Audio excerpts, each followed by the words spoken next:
very early morning start, leaving the house by 7-ish to go up the coast to Puerto Aventuras to go spearfishing.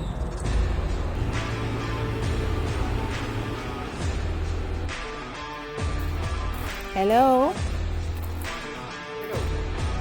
Do you know where easy spearfishing is? Oh, okay.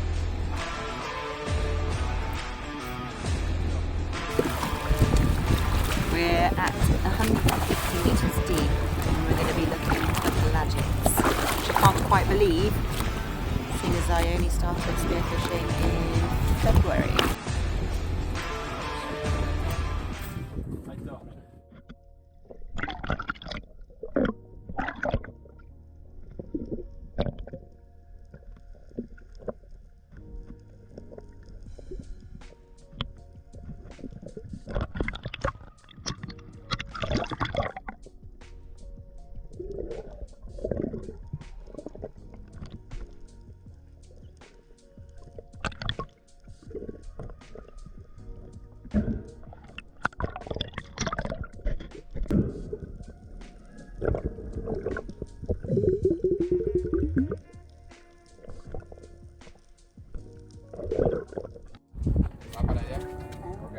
Not mine, but we have a barracuda and 2 amberjacks caught by this chap here whilst we were down there catching out. But we saw a bull shark, wahoo, and a sailfish. I'll pose for this one. I got it. And this one, what? Yeah, the shark. Really? No, shark. It was a shark. Shark bite, yeah. Yeah, shark bite. Oh, yeah. I have lucky he didn't take it. Yeah.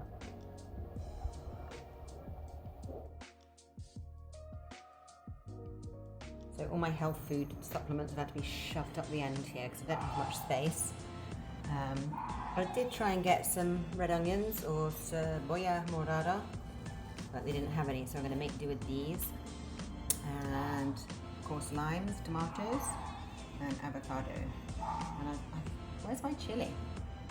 No, aquí.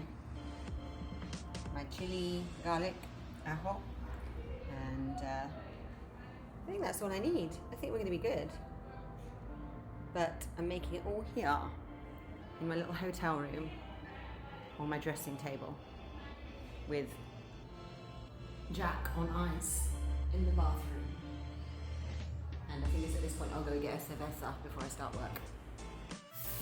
The fish is in the sink with all the ice, so I'm using the shower to prepare my bowl.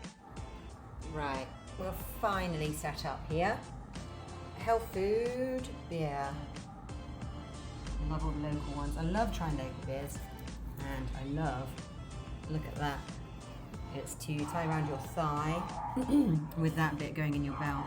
Well, rather your belt going in that. We got a dog this side and a dog that side. So, you know, atmosphere. But we will carry on. And now I've got my beers.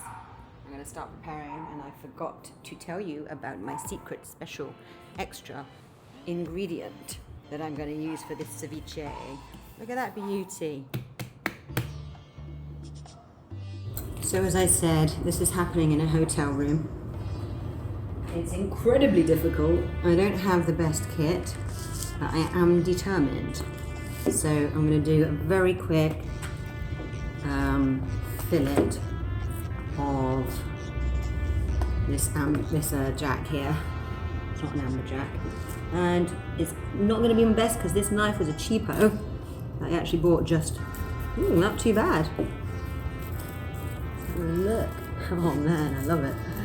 Oh yeah, straight off the tail, mother fudger. So, let's have a look. Hey, I tell you what, ain't all about the tools, is it? Sometimes it's about the skills. Just cut in there. And up through there. And take that little fin. And we're nearly there, taking the fillet off here, guys. It's incredible. I'm hoping you can actually see some value in what I'm filming here, because like I said, it's happening very rudimentarily in my hotel room. It's probably not even acceptable to do in your hotel room, but who cares? Life's too short. Nearly there. And voila. That is, let me just cut across those little bones there from that bottom fin. Pop him back on the ice and leave you to look at that beautiful fillet that I did in a matter of seconds. Now, the hardest bit, guys, is going to be actually getting the skin off. So, where's my beer? Oh, bloody hell, the camera's leaning up against it. So don't judge, because this is going to be, look at it, like, oh, there's a little bit of a bend. I just know that I bought the best, gorgeousest, most gorgeous filleting knife back in England, and I'd love to have it with me right now. But let's see what we can do. Ooh, baby! Let's go! Yes, yes, yes, yes. It's not helping that it's got a handle there, so I'm going to turn it around this way and see if we can whip it off better this way. The handle of that. Ooh, yeah. I messed it up a bit then because I got carried away. And I shall recover. It's like I do when an oyster shell snaps. And we shall bring it off. But what I will do is show you how good that was, considering I've got the shittest knife in the universe for filleting fish. So as I mentioned, half of it is going to an amigo. I have to, who's waiting as we speak, and the speed is of the essence. In fact, I'm just going to cut those bones out there, because that's the easy bit, isn't it? Get rid of that. And continue with the fillet.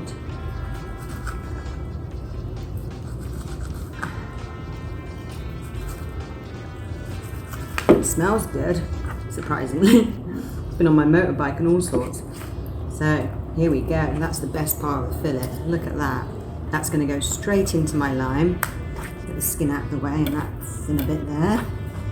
I don't feel any, oh yeah, there's a few pin bones, and because I haven't got the time or the equipment, I'm just gonna cut those out and be left with perfecto. And take the dark meat, it's not what you want for ceviche. And then I'm gonna just literally I'm gonna use my little knife now because it's super sharp. I don't know why I always need to do sound effects.